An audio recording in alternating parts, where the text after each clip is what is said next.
everyone, it's CL. In today's video I have another edition of Tales from the Stacks, and it all started with this book here. I had ordered this book off of Amazon for 99 cents, and when you order a book off Amazon for 99 cents, it's a very long process for that book to get to you. It finally arrived, and then as I was reminiscing back on this book, I remembered some pretty cringe-worthy memories, and that is why I decided to do another episode of Tales from the Stacks. But real quick background on this book. This is a book that I ordered because I'm going to be doing another book commentary video, which will be in another video, not today's video, in another separate video, so stay tuned for that, where I reread the first book that I read that wasn't like a picture book, that wasn't like a children's book. So when I received this book in the mail, a slew of memories came my way, and I just can't help but feel a little bit cringy. I'm like, ugh, did I really do that? Did I really act like that? Alright, so let's go ahead and go back to the beginning. So I was in school, and I don't really know the age demographic for this, maybe like 9 to 12, I don't really know, but it was assigned to us that we had to do a book report on a book that has like no pictures. This was our jump from like children's picture books to reading books with no pictures. So whatever age that was, it was the first time I was reading a book that didn't have pictures. And generally at that time, at that age, I only read like books with pictures. And if you think back to school, when you had your literature books, like we had a huge literature book that was like this thick with stories in it. It was like a compilation of various short stories, and that was mainly what we read in school. And going to the library was only like a free period type thing. Like they would take the class to our small library, and our library there was just like one big room with like various books. But at this time in this grade, we were asked to pick out a book purposefully for a book report, and it had to be a book that was like of a certain page length, and it was expected that it wasn't like a picture book type thing. It was like a book with no pictures. So at this time I didn't read books that had no pictures in it. So this was a task for me, and I didn't like know what to pick. I just remember that time was running out and that I had to pick something. So I just like picked this off the shelf because it met the criteria of being a certain page length, and I was just like, whatever, I'll just read it and do it for my book report, right? And that book is Leave It to Christie by Pamela Curtis Swallow. And I have a lot to say immediately about this book, my impressions now that I'm an adult, but I'm gonna go ahead and save that for my book commentary video. But I just remember picking up this book and not being excited to read it because I just expected it to be boring. I'm like, why do I have to read this book that they tell me I have to read, even though I picked it out myself?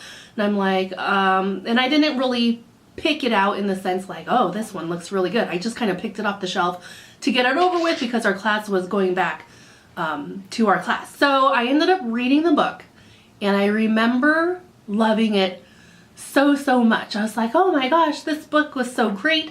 I really am lucky that I read a book at that time that I really enjoyed, and especially because it didn't have pictures, it kept me engaged, you know. I'm glad I didn't pick up like a boring book that would turn me off from books, I guess. So I went ahead and did my book report and turned it in, and then I want to say like a month or so later, somewhat recently after that, after my book had already been returned to the school library, I just remember wanting to read it again because you know, when you read a good book, you have like this high of, I read a good book, I can't stop thinking about it, I want to read it again, right? So I decided to go ahead and see if it was at our public library. So at this time, I've been to the public library before, more so just to look around and use their resources, you know, but never really to check out books. Like I would poke around at different books, but I rarely checked out any books during this part of my life because I was still fairly young, you know. So I went to the public library and I didn't know how to search for it. And I think at this time they still use some sort of card catalog system. I don't think computers were really up and running back then when, you know, when I was little. Gosh, why does that make me feel so old? I wasn't familiar with how to search for the book. I wasn't really familiar with how to use the public library, right? So I went to the reference desk to ask for help. And I remember that I was second in line. The person in front of me finished what they needed to finish. They left and I went up to the counter. And was a big deal for me because I have a lot of anxiety, especially when I was younger. I just felt very anxious with new things, and this was new to me, asking someone for help to find a book, right, in this public setting. And I remember going up to the man. He was an older man who was behind the reference desk, and he was very polite and kind. I swear to you, think about like the kindest, gentlest grandpa type person. This was that guy, right? And he looked at me and he was like, "Can I help you?" And I was like, "I'm looking for this book." I already had it written down on a paper. I had the author's name. I was like, "I'm looking for this book. Can you, do you have it here?" And he somehow looked it up, and maybe it was on a computer. Honestly, I can't remember. I just know that at this time computers were just becoming common, or I just know that it wasn't very sophisticated. But somehow he looks it up and he's like, "Oh yes, we have the book." And he writes down like the call number and he hands me the piece of paper, and I feel excited inside, right? I'm so happy because I get to read this really cool book that I really liked at the time. And he goes, "Here you go. It's in the juvenile section over there." And he points. I just remember feeling so excited that they had the book. But after he said that it was in the juvenile section, I felt so offended. I felt so offended because I was convinced that this librarian behind the reference desk was calling me a baby, a kindergartner, you know? And he gave like the kindest smile and like the person who's so encouraged that you're reading. He's so happy that you're there. And he's like, "It's over here." And then I just remember not smiling at him. I just remember having like a stone cold stare because I felt so offended that he was calling me a baby, sending me to the juvenile section, and then I just left. And I didn't smile, I didn't respond, and looking back, I cringe because how rude of me. I was acting like a total brat. And then I try to think back, like, why did I do that? I think it's because I wasn't very familiar with the different sections of the library. At the school library, it wasn't broken up into sections like fiction, nonfiction, biography, you know? A juvenile. They didn't have a juvenile section at the school library.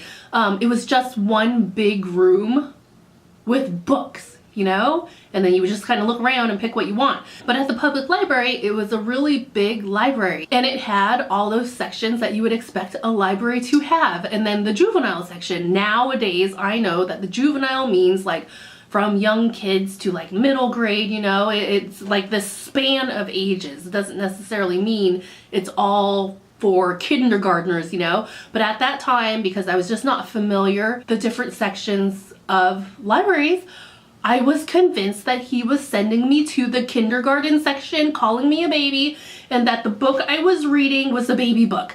And I was, in my mind at the time, I guess I was like, "Oh, that book doesn't have pictures. It should be in the adult section," because apparently I've decided that I was grown. Oh my gosh.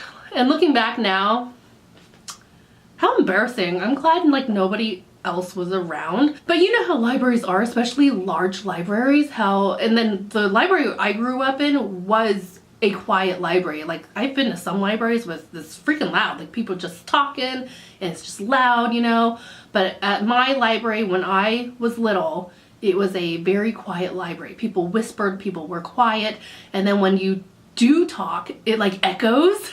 It like echoes in this big space, but oh, I just kind of cringe. I'm like, oh my gosh, what did that old man think of me? Probably that I was like a total brat, or that he's like, "Oh no, it's one of those." And how embarrassing, you know? And I remember getting the book and I was like, why is it in the juvenile section? It's not a baby book. It has no pictures. What is wrong with me? Oh my gosh. Kids are weird that way. Anyways, I am older now and I know a lot more things, especially about libraries, having worked in one. So yeah, that completes this episode of Tales from the Stacks. If you like more Tales from the Stack type videos, I do have a playlist on my channel. If I can figure out how to do it, I will link it below.